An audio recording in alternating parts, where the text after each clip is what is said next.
Let us begin. We do need to get a couple more board members in here, but let's get going for at least the beginning of presentations.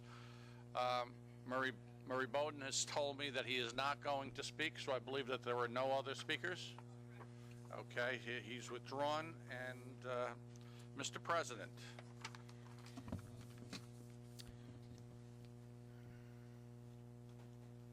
Changes to the committee plan. Okay. All right, there are no changes to the work plan, and we'll proceed with the report on operations, page 15. Well, first of all, do we need a approval of minutes? Okay, we have a second. All in favor? Opposed? Okay, let's now move on to report on operations. The report is on page 15, and I'll just give you some highlights, and you could read the whole report if you'd like. It's on 15.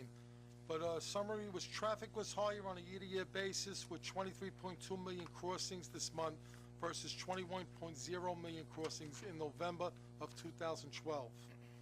The impacts of Superstorm Sandy last year, which hit the New York City area on October 29th, continued into November, particularly at the two tunnels. Increased tunnel traffic around accounted for 1.8 million of the 2.2 million total gain in volume this November.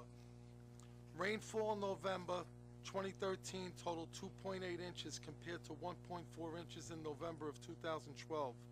Gas prices averaged $3.50 a gallon, which was 42 cents less than last year. B&T tolls were higher this year due to a March toll increase. Easy Pass volume increased in November by 16.5% compared to 2012, while crossings using cash and other payment methods declined 14.2% for the month. Passenger car travel was up 11.8% and other vehicle travel was down 5.4% from November of 2012, and this completes my report. If there are no questions, we can move on to the safety report, page 27. Andy? Yes, on page 27 and 28, charts and graphs showing a 5-year summary of customer collisions and injury collisions and the employee accident reports and lost time injuries through November. I'd like to take a look at that, and if there are, unless there are any questions, that would conclude my report. Thank you. Okay, we'll go to the Easy Pass performance report, page 29. Don? Thanks, Jim.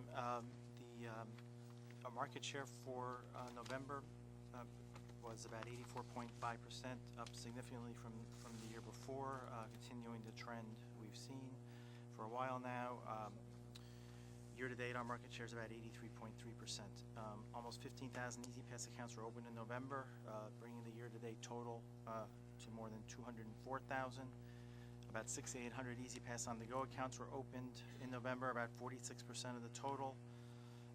And the in-lane sales continue to thrive. We are, to date, more than 275,000 on-the-go tags have been sold in the lane since the program began. That concludes the Easy Pass report. If there are no questions, I'll move on to the financial report, which begins on page 35. How did you do it on cross-pay to increase between 2012 to 2013 from 54 to 87%? How'd you do that? That's a good question. It was unusually low in November, the Rockaway crossings, because of Sandy. So it's kind of a misleading number, the November market shares. Thanks for pointing that out. The financial report begins on page 35. Total revenue for the month was up about 4.1% against the mid-year forecast, and year-to-date against the mid-year we're up about $29 million, 2% against that plan. Against the November plan, we're up about 0.9%, $12.1 million. The preliminary December numbers, these are unaudited, but preliminarily it looks like it will end up about 1.1% ahead of the November plan and about 6% ahead on traffic, and we'll have better numbers next month. On the expense side, total expenses were about $11.9 million lower than the mid-year forecast. Year-to-date through November, about 3.1%, and that's primarily due to lower labor expenses. Non-labor spending was down about $4.7 million. Against the November plan, we're about $1.6 million better overall, about 0.5%. Overtime, we're down about $2.4 million year-to-date, continuing that good story. That's about almost 13%, about 12.7%. And our support to mass transit was about $955 million through November, which is about $51 million, 5%, 5.7% better than planned. And that concludes the financial report. Those are amazing numbers. You're the only MTA agency who has lower overhead costs. You're the overtime costs. You're across the board. It's an astonishing performance. Well done. Thank you, Commissioner, for pointing that out. If there are no further questions, we'll move on to the capital program.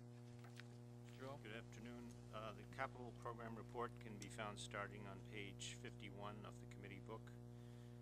This report reflects both our progress during the month of December and an overview of our performance on the capital program for the entire calendar year of 2013. Overall, for 2013, we awarded 134 tasks against a planned 102 tasks. The value of commitments achieved was $274 million. That compares to a planned $323.6 million, about 85% of the planned award amount by dollars. The primary factor in the variance between planned and actual realized commitments was favorable market conditions and related good bid savings. The most significant project awarded was the miscellaneous repairs and painting at the Verrazano Narrows Bridge and bus HOV ramp improvements. That combined project with an award value of $89 million resulted in a good bid savings of approximately $20 million against the plan. In terms of completions, we completed projects with a cumulative value of $84 million against a planned $51.4 million, or about 163% of plan. The favorable variance there is largely attributable to the earlier than planned completion of steel repair and painting work on the Throgsneck Bridge suspended spans. In 2013, we realized 64 task closeouts valued at $206 million. Finally, as reflected on page 52, the highlights of our activity in December were the award of the previously mentioned Verrazano construction project, as well as conceptual design for the rehabilitation of the Bell Parkway ramps at the Verrazano and a structural retrofit project at the Henry Hudson Bridge. Cumulatively, 18 commitments were realized in December with a total value of $120 million. And unless there are any questions, that concludes my report. Just, is the takeaway from this, we got more work done than we thought, and we did it for a less expensive amount of money? That's correct. Thank you. If there are no further questions, we'll move on to procurement. Good afternoon. Starting on page 69, there are no non-competitive procurements. There is one competitive procurement totaling approximately $466,895. This is for the award of a miscellaneous service contract for the maintenance of the local ventilation control systems at the two tunnels. There are also two ratifications of amendments to existing contracts. One is for the dewatering and cleanup of the Ucari Tunnel as an immediate result of Superstorm Sandy in the negotiated amount of $2,912,728.62. The other is also Sandy related, for a consultant to assess and report on the structural integrity of both the Queens Midtown Tunnel and Ucari Tunnels, as well as the Manhattan Plaza at Ucari Tunnel and the Queens Plaza of the QMT, as a direct result of the storm and flood damage. This assessment was at a negotiated amount of $496,975.92. The three procurement actions total $3,876,599.54 and are detailed in the enclosed staff summaries. Thank you. Second? Second. Okay, discussion? All in favor? Aye. Opposed? Motion carries. And with that, that ends our report. Thank you.